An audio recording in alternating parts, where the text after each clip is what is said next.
right, everybody, welcome to session number 4 of the Ultimate Residual Income Machine. We're starting to wrap up the session here, or the 5-week course, and today, here's the funnel that we've been working on. We've talked about getting the statement, doing your Fast Start 25. We've talked about the sales presentation, the download, and how to get referrals. And today, we're going to talk about the magnets on the left here of the flow chart. So how to get multiple lead sources that are like a magnet to draw in new merchant accounts to you every single month, month in and month out. We're also going to be talking about secondary follow-up, which probably doesn't make a whole lot of sense to you right now, but it will at the end of this session. And then we're going to talk about how to retain your current merchants so nobody can ever take them away from you with a good marketing and follow-up calendar. So as usual, I got Clark Pearson on the line, who is the co-creator and founder of this entire system. And welcome, Clark. Okay, thank you, Trev. Glad to be here. First, we're going to talk about lead sources. And actually, Clark, maybe you could take the lead on this one.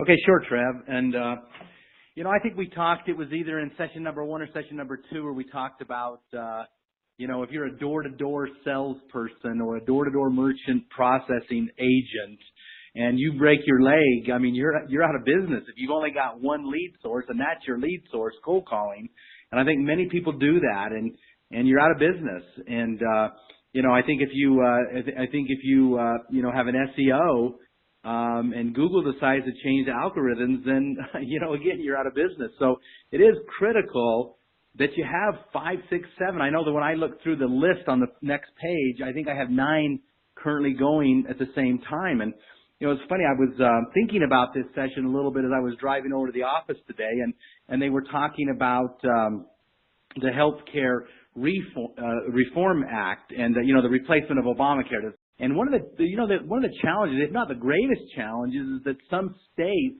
only have 1 or 2 options. I mean, just think about it.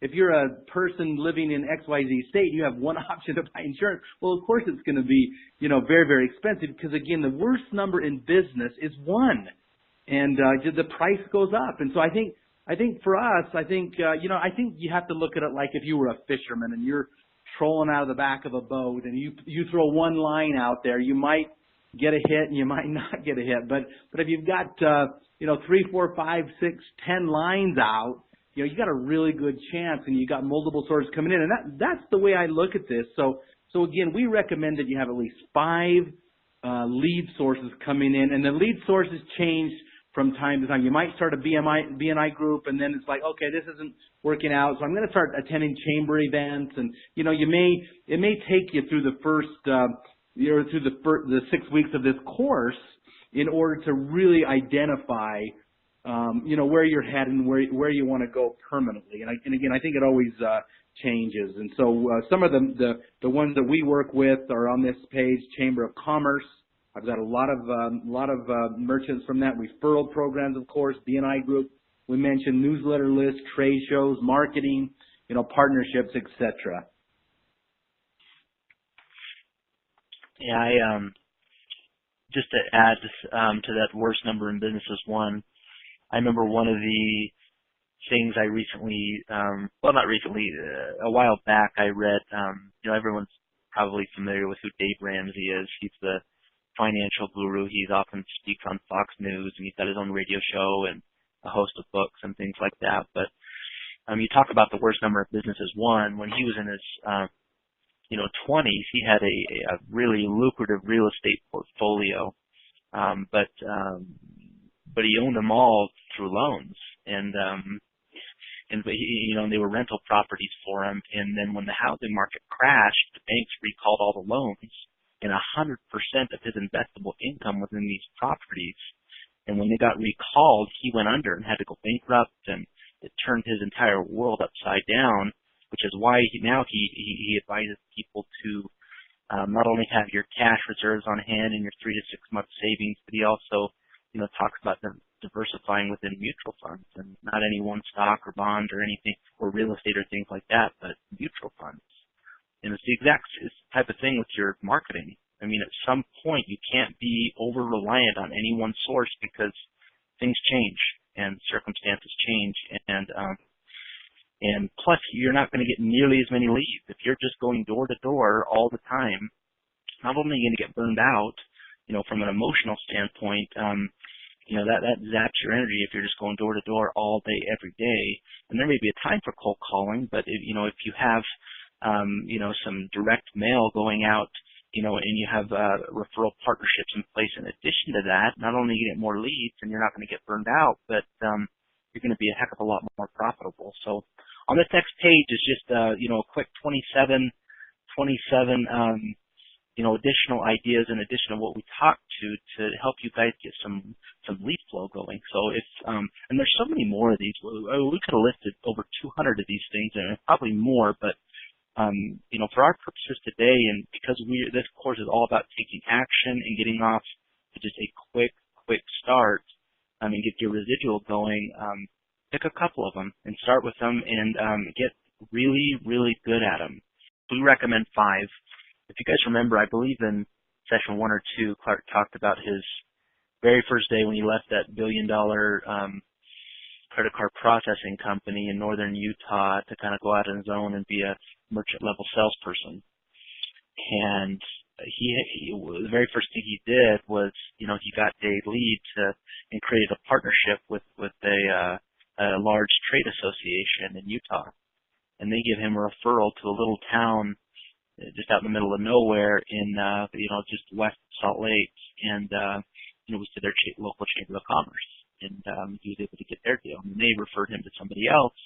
And, he ended up doing a couple of deals for the day and had 2 solid referral partnerships to where you continue to get leads from all the time, just a chamber of commerce and an actual, trade association. So those are just unbelievable sources of new leads to where if you get enough of those, or if you just get the right one, you don't even need a ton, then you almost don't even need, additional sources all the time, although you want to continue to diversify and at least have 5 leads because the worst number of business is 1. But as far as, it may provide enough leads to where you almost don't have to take on anything else. So get really creative here and just take action. Put 5 lead sources down on paper that you can start today and work towards those and learn everything you can about those. And even if you start with 1 or 2 and just become an expert at whether it's direct mail or email marketing or joint venture partnerships, utilizing other people's lists, get good at going to trade shows and making partnerships, whatever it is you choose, invest your time and resources into that. Because if you don't have incoming leads, then you don't have anybody to sell to. And if you don't have anybody to sell to, then you don't have any residual income. So now let's talk about something that really was kind of a game changer in my personal career, which is the secondary follow-up. And this is one of those things to where if you can properly utilize secondary follow-up, you will be different than 99.9% of any other merchant level salesperson in your area, because nobody does this correctly.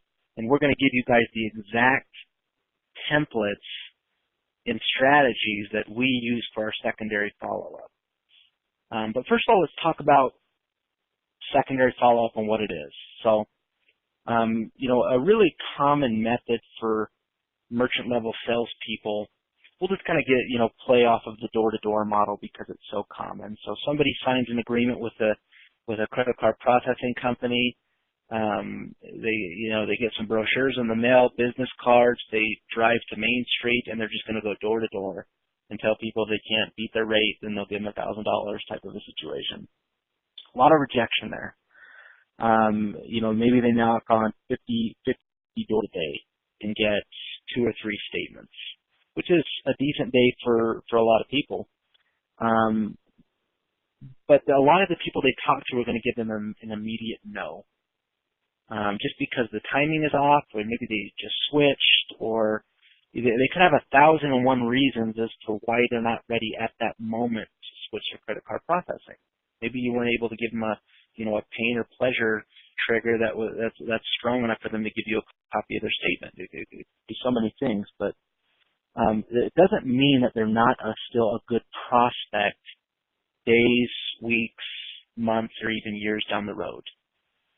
And this is a really, really important concept to realize.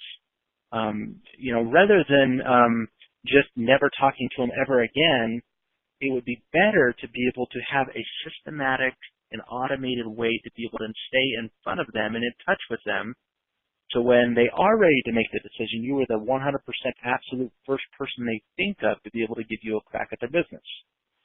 So just know that a prospect, even if they say no at the beginning, is still a good prospect, because the chances are, and just if you haven't been in the industry long enough, take our word for it, because we have, and at some point in the future, they will be unhappy with their merchant account, whether it has to do with a rate increase, or whether it has to do with maybe their machine going down and the person who signed them up's never seen them again, or they got locked into a bogus lease, or their contract is just ridiculous, early termination fees, whatever it is, at some point they are going to be unhappy. And the pain of sticking in that contract is going to be so unbearable. So if you stay in front of them nonstop, month in, month out, they're going to think of you and they're going to contact you. That's what we're talking about when we talk about secondary follow-up, okay? With all the people that you're talking to, those who give you a no, it's best if you start building a really big list of those type of people and try and find a way, and we're going to show you how to do this, but we're going to show you how to find a way to be able to stay in front of those people, so when they are ready to finally shop merchant accounts, you're the clear choice in their mind. So before we show you the exact way to do this, let's talk about what we call primary and secondary objectives. And this is not something we invented. This is something that's been done many times and is very, very effective for salespeople. What a primary objective in selling merchant accounts would be, you think about your ideal scenario. You walk into a business, ask them for their merchant their merchant statement. They give it to you. You prepare a side-by-side proposal, come back, you get to sell, do the download, and retain the account. That would be a primary objective. That doesn't happen as often as any of us would like. That's a 100% ideal scenario. And it's just, there's so much rejection. You got to go through so many no's before you actually line up with that primary objective. And it doesn't mean it never happens, but it's just fewer and far between. If you can have so much more success and last longer in this industry if you identify a secondary objective in addition to a primary objective. And here's what I mean by that. That secondary objective can be whatever you want it to be. But maybe a secondary objective would be if someone gives you a no, you could say, okay, well, I understand it's a big decision, the timing's off, but if and when in the future you decide to shop accounts, would it be okay if I dropped you my business card in the mail and you gave me a call and I was the first one to get a crack at your account? You can get a lot of yeses that way. And you just collect their information and just let them know you're going to drop your information in the mail to them, or email it to them or whatever. That would be an idea of a secondary objective. And by doing that, you build a very, very large list very quick of potential prospects that you're going to always stay in front of. And we're going to show you how to do that with a monthly newsletter that we use for our secondary objective. We've always, we love to get the primary objective done, but it's so much more common to be successful in the secondary objective and then have people calling us because we stay in front of them with our monthly newsletter every month, and we stayed on the top of their mind because they're always seeing us. And then when something goes wrong, they think, oh yeah, I've been getting a newsletter from this guy who contacted me a few months ago, and he told me my rates would most likely raise, and now they have, so I'm going to call him and see if he can't lower my rates again. That's an idea of a secondary objective. And besides just being the goal, having a golden list of these prospects that are good prospects, but the timing is just off, it also helps the morale of the actual merchant level salesperson, and it helps eliminate the fear of failure and rejection. And this is why. There are very, very few people out there who can be told no 1,000 times day in and day out and stick with it. And that's just the facts. It's people get discouraged, and people are human, and Clark's one of the few people who could, although he doesn't, he gets a lot of yeses, but he's one of those people who could push through the nose, even if he didn't have secondary objectives and didn't have all these referral partnerships. He's one of the few people. And there is just not, they have to be 0.05% of the population of salespeople who can actually do that. That's why, one of the reasons there's such a high failure rate within the credit card processing industry is because there's so much rejection. So, if you can get a few wins through secondary objectives, it really helps eliminate the fear of being told no and being able to last in this industry. If you only got a primary objective done once a day, but you got 30 secondary objectives completed and you're building this massive newsletter list, and it's just a matter of time before they contact you because they're unhappy with their current provider, then that's a huge win. I mean, it is a massive, massive win for you to be able to bring in those type of secondary objectives. And we're going to talk about how we kind of automate this entire process. I'm not going to talk about the follow-up right now, but let's just kind of jump right into it. So as part of this course, you guys get our templatized plug-and-play prospect newsletter templates, okay? This in and of itself is worth thousands and thousands of dollars, and certainly worth the cost of the course for sure. But what it is, it's a printed monthly newsletter that you're going to send out to your secondary objective list of people that you're building day in and day out. People who are on that secondary objective list that are great prospects, maybe not right at the moment, they're not ready to switch their account, but you have a good relationship with them. Once their contract's up or the early termination fee is not relevant anymore, or whatever it is that they have that's preventing them from switching at the moment, whenever that time is, they're going to get your newsletter, have your contact information. You will have stayed at the very forefront of their mind, and they will reach out to you. And we know that because we've done it ourselves. Now, let me just throw this disclaimer in there. About 95%, or it is just a very, very common thought for a merchant level salesperson to say, well, why can't I just email my newsletter to all these people instead of mailing them a printed newsletter? And if you're thinking that, get it out of your mind right now, because people's email inbox blow up day in, day out, especially busy business owners. You have a lot of people to compete with. And if you're like me, if you've ever downloaded like an ebook or a white paper or a case study and kept it open in a browser or downloaded it onto your desktop and plan to come back and revisit it later, it's just not going to happen. You don't ever end up getting to it. So a printed newsletter to where they open up a physical piece of mail and they're sitting there reading it, they don't have the temptation to click over to Facebook or Twitter or Instagram or check on another email or whatever, the thousand other distractions they have on an online type of a portal, their laptop or their phone or whatever it is. There's just way too much temptation just to click off and not read the whole thing. But if, it's delivered in an envelope addressed to them, they open it, there is no other competition. So it's got way higher readership and it's got more value to it. But we'll show you this newsletter template, there is a high perceived value when you start sending these out, and we'll show you exactly how to do it. But it also, maintains the top of mind status when you send it in, month out to all your prospects. You're going to be the expert in their mind at credit card processing because you're the only one that they've ever received a newsletter from with expert advice on how to maintain their payments program. And it also demonstrates your credibility, and you kind of become the authority in your area for credit card processing because nobody else is doing this.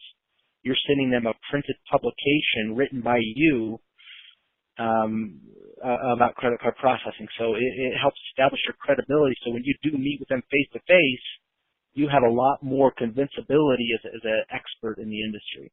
So also, it's typically not seen as advertising. When you walk into their place of business and ask them for something, it's a major sales pitch and seen as you need something from them. This is 100% value given before in advance of the sell. So it comes at them from a different angle that everybody else is not coming at them from. So where they get a lot of value, and once they receive value, they'll contact you because of the value they receive in the newsletter. In addition, in addition to an email, people delete emails. And people throw away things too, but newsletters tend to get left in the office, and they get passed around from person to person to person. And then the merchants look forward to getting them. We've done this before to where we send these things out, and then near the beginning when we started doing it, you get people kind of hooked on them, and they look forward to getting them, and then something comes up and you didn't send it out 1 month, and we've had merchants call us and say, hey, what's up? I didn't get the monthly newsletter this year or this month, and so people look forward to getting them. So we provided you with 12 months worth of content. You don't have to fill out the whole template. We've provided all the information in there for you. You just have to plug and play a few different things, and we're going to show you how to do that. But if you're sitting there thinking, God, I don't know if I know enough about credit card processing to fill an entire newsletter month in and month out and send it to everybody, don't worry about it. In fact, your newsletter should have very little to do with credit card processing. First of all, because it would be boring, and nobody would ever read your newsletter in the first place if it was just about credit card processing. But also, we're not looking to make them experts in credit card processing. We want them to think you're the expert. If we just provided them with all the information, then they would have no need for you, and that's obviously not what we need. So let's just dig right into it. Here is a snapshot of just a one-page front and back newsletter that will be a self-addressed envelope. You can just fold it and put a stamp on it and send it to your list every single month. You'll notice on the page 1 here, it's broken down into a few different sections. Right here, the one that we sent out for Clark and the one we sent out for myself to our prospect secondary list is the Ring 'em Up letter. And you guys will have an opportunity to change this and make it your own, or you can leave it. We don't care. These are yours to kind of make your own and do whatever you want with it. But on the front page, there will be an article, a main article not related to credit card processing, but one that's very, very grabbing and very interesting. On the far right-hand corner there will be a section, just a motivational quote, just good quotes that, business-to-business people would really appreciate, and then just a cartoon, something to really make it the newsletter entertaining so they look forward to getting it from you. So again, you don't want this to be all about credit card processing. That's not the goal. The goal is to stay top of mind, give them some entertainment, and get to like you and know you. And you can put testimonials in here of people you work with, so they know others who do business with you. And it's just getting trust and building credibility.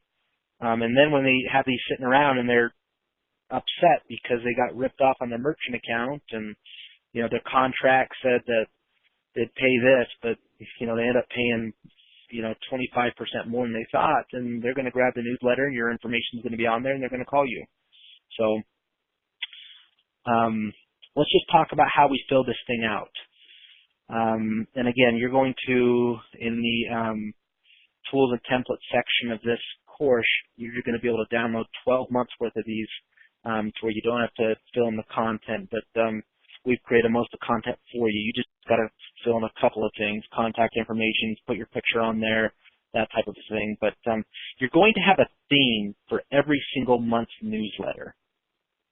And what we suggest doing, if you want to custom tailor it to yourself, think about the 12 most common either questions or objections your merchants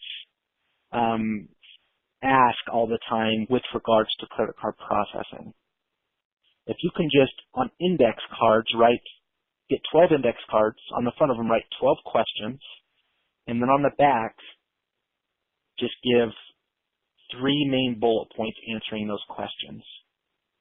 If you can do that, then each card will be 1 month's theme, and we'll show you how to plug that into these templates. But if you're brand new in the industry, or don't feel comfortable enough coming up with your own content, in the action guide of this section, you can actually go and pick up a copy of one of my books that I created a long time ago for merchants, and you'll have to look past some of the copywriting errors because it was more of just a tool for me to be able to give to my sub-agents to be able to use as a lead magnet. But you can go and literally take my content. There's 12 chapters in the book. You can plug it directly in from the book to your newsletter. I give you permission as a course participant in the Ultimate Residual Income Machine to be able to do that. So again, the link to that book is in the action guide. You can go pick it up and just designate one chapter for each month's theme. But again, if you can come up with your own content and make it really personalized towards you, then just come up with a theme for each month's newsletter, whether it's high rates or high chargebacks or switching from a regular terminal to a gateway or whatever it is that theme is. You have one theme per month. So we're just going to start on page 1 on the far left-hand side on the Take Action Tips side. So you're going to select that month's theme. So for in January, you're going to use the theme you used for January to create either a question or an intro sentence in that very first section of the Take Action Tips. And you can kind of see the example that we have here. This one was looking past really, really suspiciously low rates. And you can kind of see the introduction we use there. So, and then the bullet points should just provide really helpful insights to answer the question or objection that you pose in the intro sentence of the Take Action Tips area. So this is not hard stuff, guys. This is really, really easy. And the good news is once you create this template, this January template, you can use that year in and year out. People often ask us, okay, you're giving us 12 months of newsletters to use, but what do I do for month 13 or 14 or 15 moving on? Is you're going to reuse the January template again. So you will be sending the exact same newsletter to your prospect list every single January. And, the second question that we get after we tell people that is, well, aren't people going to realize that it's the same stuff? And most likely, no. They're not going to remember a newsletter you sent to them 12 months ago.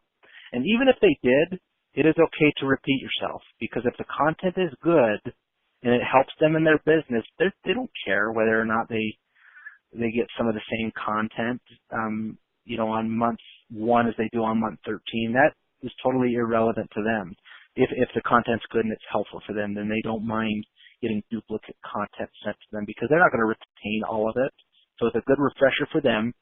And so this is essentially, we're giving you a 12-month template for months 1 through 12, but you could use this for 10, 20 years if you wanted to, sending it to the same prospect list.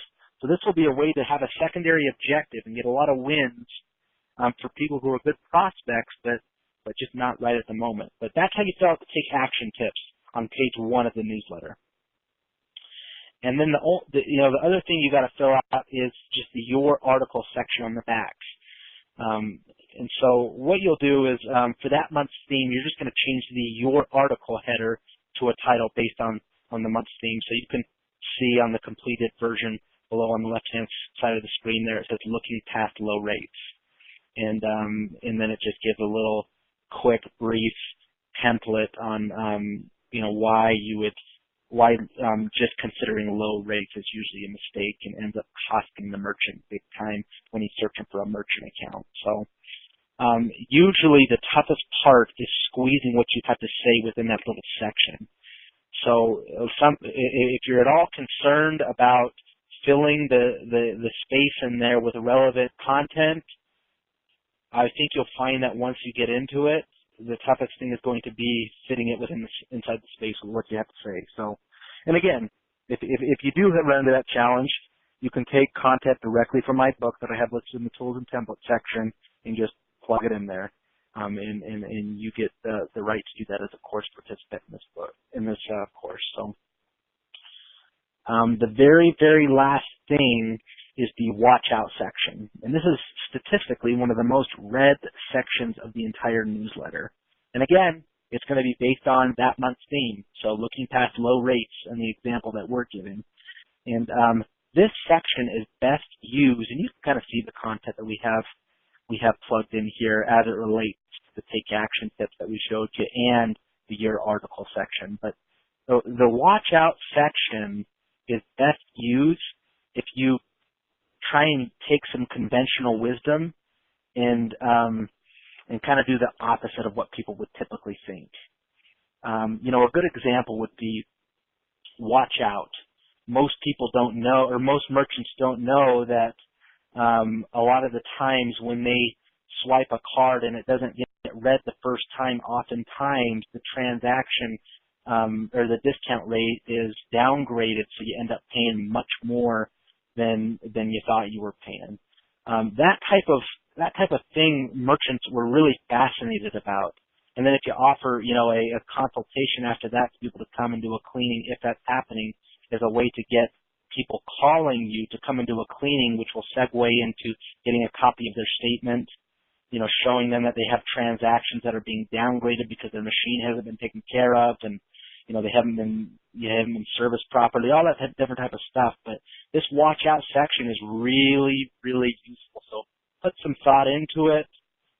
You know, make sure it kind of goes against industry norms and their conventional, whatever they would typically think on their merchant account as it relates to that month's theme. So, and again, you can read kind of what we have here to get an example of that. So just wrapping up this section, or I mean this section of the session, this is one of the most valuable things that you guys will have if implemented today. I can guarantee you there is not another merchant level salesperson probably within a 50-mile radius, unless they've been through this course, that will be doing this to all these merchants. There is so much wealth and residual income left on the table from people who just get a quick no, you know, from a merchant and then just pass on to the next guy. And if you're constantly just always focusing on primary objectives and not building a list in completing that secondary objectives and staying in front of people nonstop, you are leaving so much residual on the table. It's not even funny. The gold is in the follow-up, it's in the secondary objective, and it's in this newsletter template. So make this, if you, and I'm just going to say this, if you could implement one thing from this entire course, this would be my recommendation. And Clark may say something different, but if you took this newsletter and took all those people who told you no and got permission to send them a monthly newsletter to stay in front of them, I guarantee you will see a lot more residual than you would ever see if you just focused on primary objectives. So take this part seriously. Make it your own. If you want to add testimonials on there of happy clients and promotions that you're running for the month, you could do a merchant spotlight. Get creative. You don't have to just stick to our templates. Just use it as your own and play around with it, split test it, and really customize it to you. But to send it out, you don't even need an envelope. You can just fold it in half, so you don't even have to do that. Fold it in half, put a label on it to who you're sending it to, and then add a stamp. And it goes out as a letter every month, very, very cheap. So make sure it's in the mail and not just the email. If you want to send an email version of it as well, and that's great, but it needs to be printed if you want to see real and actual results. Okay, well, just now let's talk about how to retain merchants with a marketing calendar. And we just gave you guys an unbelievable resource in those newsletter templates that you can customize to help retain, not only stay in front of prospects, but you can also change those templates to be able to send out to your existing merchants. Now, I wouldn't recommend sending the same newsletters on month 1 as you would on month 13, like we talked about for the prospect list. But you can get creative and really kind of add some very fun and creative things if you choose to send a newsletter out to your existing merchants. But you should have two different. If you're going to send newsletters, don't send the same newsletter to prospects as you would to merchants. They should be different because you're catering to two different groups of people. So if you want to just, as a free resource to you guys, we oftentimes outsource our actual merchant newsletter We do the prospect one in-house because it's so easy. But if you want to outsource your prospect newsletter, or I'm sorry, your merchant newsletter, then we have a resource for you guys within the action guide of somebody we highly recommend who is the best at putting together newsletters. So take a look at that, and you can even schedule a consultation to talk to him about that. So, but let's first just talk about Clark. Let's just talk about retention and why somebody would leave you in the first place. Okay, Trev. I don't think this is a natural thing for many of us. I think we like to sell, and then we sell some, we go on to the next merchant. And we kind of forget about the retention part of it. And again, one of the main focuses and values of your newsletter is those that we send the newsletter to, we just don't lose those merchants. And it's just showing them that we care. And I mean, the way I look at it is that, again, you either care or you don't. And I think that you have to recognize that if you're losing merchants, you probably don't care.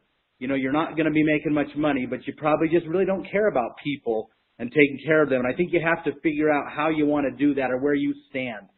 But it's just about going beyond, what's expected or just the norm. I mean, the norm is an agent walks in, he sells a merchant, and then they never see him again. And again, I think we've mentioned in earlier sessions that, I mean, that's one of the main things we say when we go in. When's the last time that you saw the agent that signed you up? And, 9 out of 10 times it's like, we've never seen the person up. In fact, we're angry because we thought we were getting this and we got this. And so I think it's the retention does over time become critical to you. And, all the research that I've ever read really arrives at one of, consensus, and that is there's really only 5 reasons that a merchant would leave you in this industry and in almost any industry. And I'll just go through those 5 and talk a little bit about it. But number one is just, sometimes people move. It might be a geographic location change. It might be a job change. And, I've lost merchants in the past where I've worked with a certain controller and they've sold the business or that controller leaves and then the new controller has their own merchant account that they want. And so sometimes there's things like that there's just really nothing you can do about that. And I think that's number one. Number 2 would be just really general irrevocable dissatisfaction for you or for the company that you've sold them on. And I think sometimes what people in their own minds, what you've done is so onerous that they're not going to, no apology in the world could make them change their mind. They're just looking to get offended. I think there's a group of people out there in the world that just get offended easily, and they're looking for that, and they just go from merchant to merchant to merchant. And there's probably not a lot you can do about that. But I think these next 3, I think you can do a lot about it. And so number 3 would be just boredom. I mean, they just get bored. They don't see you. They get bored. It's, we were reading about this a while back, and one of the companies that it talked about was the Procter and Gamble that manufactures Tide soap. And Tide is the number 1 soap clothes cleaner in the world. And but what they found is that people would only go in and buy Tide 3 visits in a row. And by the time they got to the 4th time, they just get bored and they actually buy something else. And it's not that they didn't like the Tide. They loved the Tide. It worked fine. They just got bored with it, so they bought something else. And so Procter & Gamble got smart. I mean, they started creating all these knockoff brands. And I think today they have over 18, 19 brands. So if you go in and buy Surf or you go in and buy one of these other brands, more than likely it's owned by the Tide company. And then what happens is that after they buy that once or twice, then they go back to Tide. And so I think we just have to realize that our merchants kind of get bored with this too. They get bombarded every single day and every week, multiple times, with people promising them better rates or better service or better equipment. And so they get bored after a while. So that's all the more reason to stay in front of them. And again, we're going to really get into this in a lot more detail on our super duper session number 5 that we've kind of been leading this entire course up to. And so you'll get that next week. But we'll go through some additional ways on how to make that go away. And number 4 is just perception they're being ignored, and I kind of think that goes a little bit with number 3, but it's much more than that. And one of the things that I did early on is I just stopped by after I sold them day 1, then I would go by the next week and I would check up on them. I would make sure they understand how to use their paper. I just checking up to make sure they're getting their deposits on time and they're what they thought they were. I just did this yesterday actually.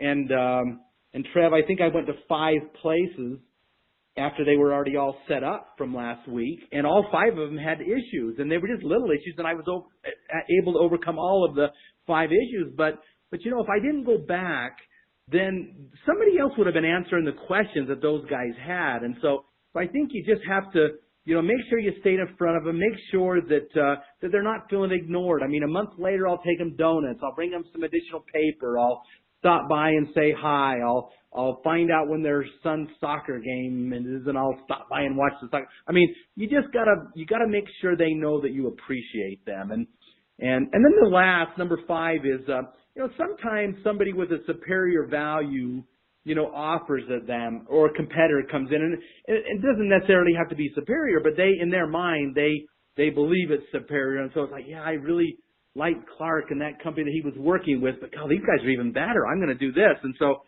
I think you gotta just stay in touch with them and make sure that they understand that what they have, and I'm even conditioning them, what they have after I sell them is the best. And if anybody ever comes in and tells you otherwise, then make sure you call me because you've got the best technology, the best equipment, you have the best agent, me, and just make sure they understand that and recognize that. And Trev, I know I'm rambling on here and going a little bit long, but it's an important issue and an important subject. And if there's a person who's is part of one of the groups Trevor and I belong to, and it's an interesting story because if you kind of think about this, he's a retired dentist and had very valuable, nice practice for years. And what happened is that after he retired, he got bored and bought a motorhome, has grandkids kind of throughout the country. And so he would get in his motorhome and he would just go to visit his grandkids.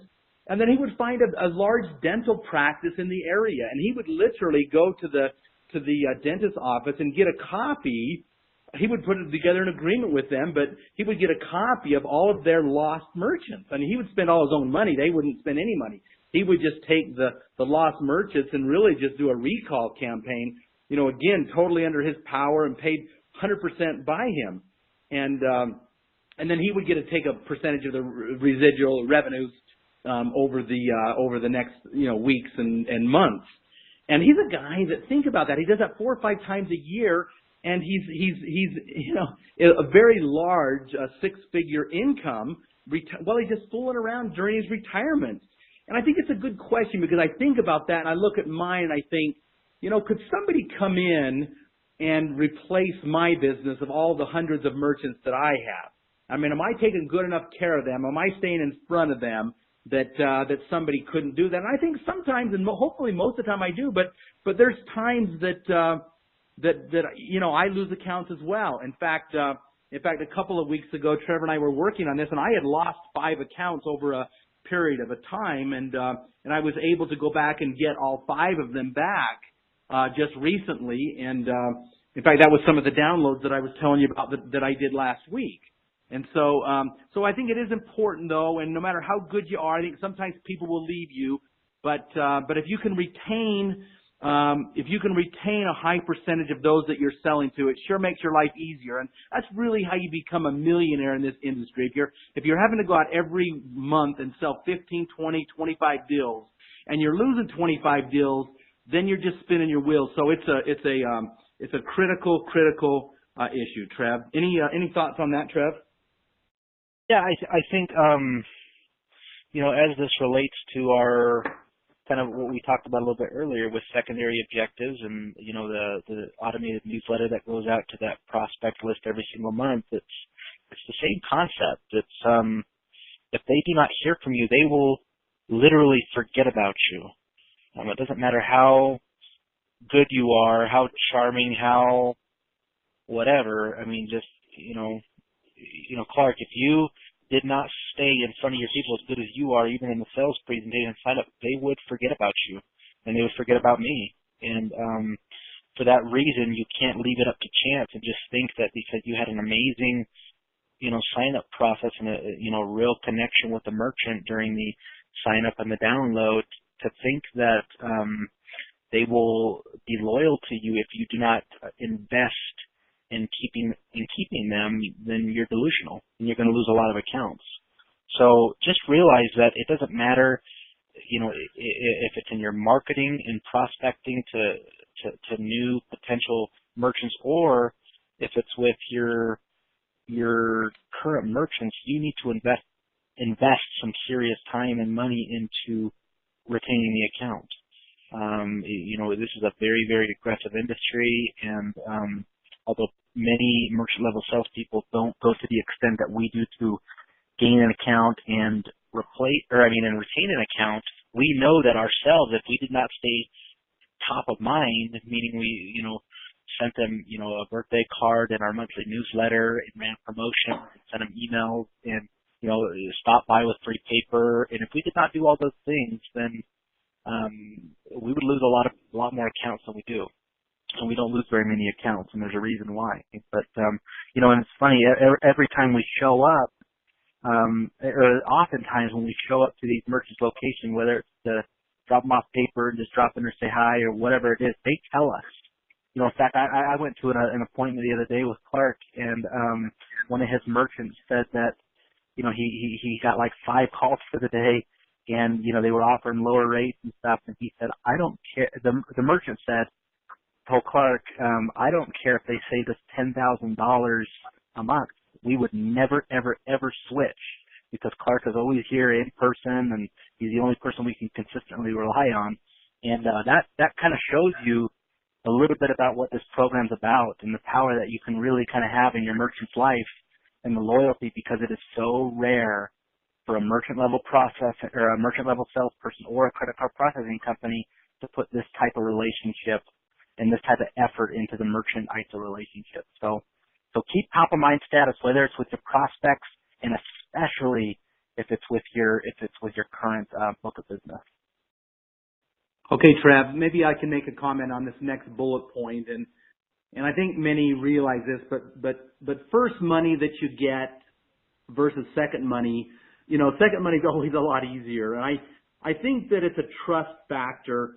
Once they've given you money, once they've started to give you the go ahead to go with their merchant account, it's always much easier to get month after month after month money out of them. And I had a situation where maybe it was a month ago where I went into a merchant, and this is a merchant that took me 6 months, and it never takes me 6 months to get somebody, but this one I just kept in my pipeline like Trevor was talking about, and for 6 months, and finally I got her to say yes.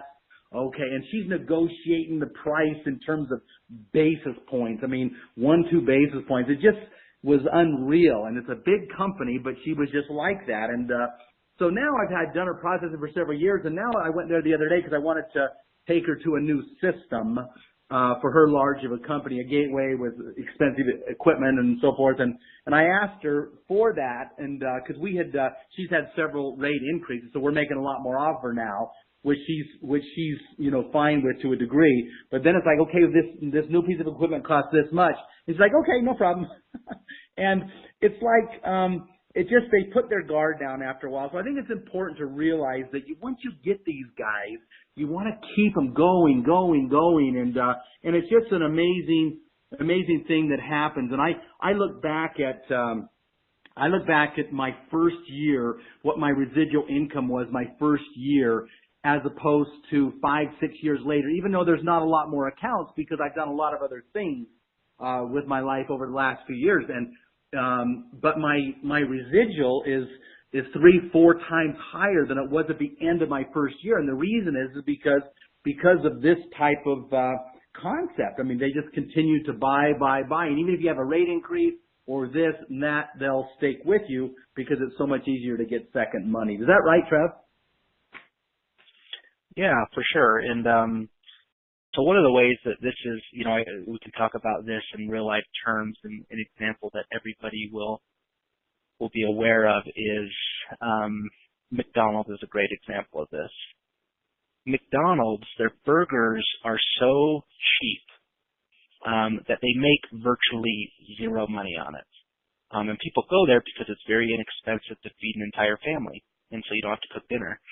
And certainly you can go and get a better burger elsewhere. That's more expensive and tastes better, but people continue to go to McDonald's. Their burgers are very, very cheap. People know statistically once they bought a burger, they're more likely to upsell them on a supersize deal to where they start to make a little bit more money now, and then a drink. And then their drinks is where they end up making a lot of money. But they know that they'd never be able to just sell their drinks outright because you can get cheaper drinks elsewhere.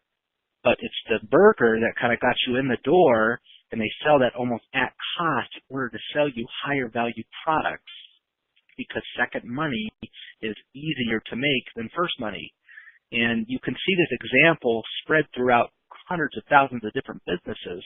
So getting in the door is a lot tougher. Getting somebody to come to that drive-through versus once they're in the drive-through and they can engage with the salesperson, whoever's selling them, whatever it is, in order to get second money. And then after that with the rewards program and different things like that. So your best resource is always in your list of people. It's always in your current book of business.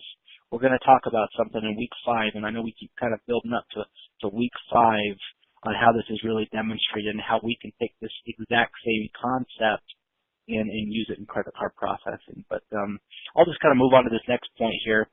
I want to talk a little bit about the typical merchant level salesperson's merchant customer life cycle versus our version of the perfect merchant life cycle. What I mean by the merchant life cycle or customer life cycle is from the point they very first engage with you to the time they're all set up with you and they're giving you referrals and you're able to retain the account. So everything that happens in between, that's kind of the customer life cycle I'm talking about. So here's an example of the typical merchant level salesperson's merchant life cycle. So they usually go door to door, or they're a telemarketer, and they walk in, get a copy of the statement, make the sell. Usually they have very little experience, so the chances of them messing up on the account or not being straight or upfront with the pricing is very, very high. Oftentimes getting them either into a lease when they could have just got them a free piece of equipment, and then usually a pretty unfavorable contract. And then what will happen is a few months later, or weeks later, or days later, that merchant level salesperson will decide to move on to a different industry, and the merchant will never see that person again. And now they're stuck into a lease and they don't have any service. And if their machine goes down, then they got to be on the phone, take time from whatever it is they're doing to be on the phone with a outsourced, hard to understand customer service center, and it makes for a very, very frustrating experience. So the only good news about that scenario is that if that person was on your secondary objective newsletter list, then they'd be giving you a call. But the bad news about it is it's a very unpleasant experience, and it kind of gives the industry a black eye. So, but there's opportunity there for you. The opposite of that, and kind of what we're talking about, is our perfect merchant life cycle would look something like this. Maybe the merchant doesn't say yes to you right away, but you've provided so much value to them in your secondary objective monthly newsletter list that, by the time they run into a scenario like the one I just laid out, they give you a call. And then you go and you do a really good consultative sales process and are able to uncover and solve many pain points for them and make their life so much easier, and you're able to focus on that ultimate transformation. And then, after you fill out the application, they're very excited to work with you finally. You come and you do the download yourself, get the machine up and going, help them cancel their old merchant account. You train all their staff on how to use the stuff. or the new machine and the new equipment. You know, you leave a pamphlet under the terminal in case they have any questions. Make sure they have all necessary phone numbers. Come and visit them the next day. You make sure you send them a thank you note in the mail, just telling them that they're very wise and you're great for the business, and you know, maybe even give them a welcome gift card somewhere to the, you know, to their favorite restaurant or something like that. But you know, then you know, you make sure to take note of the owner's birth date, and when their birthday comes up, because they put that on the application, you send them a card. You know, they're on your current monthly newsletter subscription list. They get all your promotions. They you know, if you're a vendor doing joint venture stuff, they're always aware of it.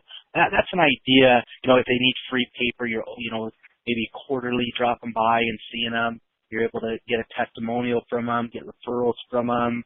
You just create this network. That's kind of what we're talking about when we talk about our perfect merchant life cycle versus the you know, the typical merchant level salesperson's customer life cycle. So your retention will be better. People are not going to leave you just for another low price. You know, rate increases will happen, so you'll make money and retain the accounts. It's just, you can charge more. You know, your chances of getting testimonials are better. The process is not so ugly. It's a good process because they're coming to you. You're a consultant. You've established credibility with your newsletter and your all that type of stuff. But you know, and then you know, the good news is that, you know, a lot of you are probably thinking, "Oh, that sounds like a lot of work to be able to send out all that type of stuff." But the good news is if you, and we'll talk about this a little bit at the end, but we use a software program to do all this stuff for us. We enter in the information into our software system once, and it automatically sends us a notification and a template to send out a birthday card for our newsletter list. And it manages our entire pipeline. This doesn't need to be some hard, manual, impossible process. There's software, you know, business software available to help you guys do this entire thing. And the good news about automating it and loading it into a software system like this to be able to help you is it's guaranteed to have nothing. Nobody will ever slip through the cracks. It'll happen 100% of the time because you have a software system running the entire thing. And don't worry if any of that sounds over your head right now. We'll give you a resource to be able to have a free consultation with somebody who's an expert at that type of stuff that can help kind of just take that over for you and implement it in your business. But just know that that's on the table, and that's you lose money. I mean, there's a lot of money left on the table if you don't invest in retaining your customers after you get them, is the main point we're trying to make here. So let's just talk about real quick here, just a sample marketing calendar. And I'm not going to go through this entire thing, but just know that if you're struggling to think of ways to reach out to your merchant besides delivering free paper, you know, maybe congratulating them or sending them a birthday card, or, you know, a lot of the times on a merchant application, they'll have the business inception date. And so you can, you know, send them a card or some sort of gift in the mail, or even call them and congratulate them on their business anniversary date, just different things like that. But there is literally there's hundreds and hundreds of holidays every single year. And I've just outlined a brief sample marketing calendar that will give you guys an excuse to be able to reach out to your merchants almost every single week of the entire year. And again, you can automate this entire thing, and you don't have to talk to them that often every single week of the year, but it needs to be often, and especially if your marketing is good. And you know, we're not going to go over an entire marketing plan. I mean, that's well beyond the scope of this course, and there will be other courses that will be available to you guys to put a system like that in place. But we don't have the time, and this course would have been a lot more expensive if we did something like that. But just if you look at this list here, you could get really creative and think of ways to reach out to your merchant based off of this list. So, you know, get creative and think about how you guys can, you know, run promotions and upsell additional products, and just using these, you know, holidays. One of the things about utilizing holidays for a marketing calendar is it helps you enter the conversation that's already going on in somebody's mind. If you can do that and not have to retract from what they're already thinking about, people are always thinking about holidays. And so if you can come in with something holiday related, statistically speaking, from a marketing perspective, you are much more likely to upsell and retain clients if you theme things by holiday versus if you're just sending out a postcard for a cash advance or something like that. But if you're having a hard time thinking about, okay, you got all these weeks, 3 weeks per month out of the year that you can reach somebody. So 36 potential, promotions to run. Here's a list of just 20 different things that you could, potentially reach out to either current merchants or prospects with. You can, try and just promote a merchant account, hardware or equipment sales if they're running a POS system or just a standard desktop terminal, card cleaning equipment that you can, make money off of, receipt paper if you want to be able to sell the paper direct and you have it put on a free paper program, cash advances, chargeback defense services if they're more of a high risk industry. E-check is huge. You can charge a third of the cost to run an e-check than you can for a credit card, and it's pure profitability for you guys. So I push that, especially to selling gateways and virtual terminals.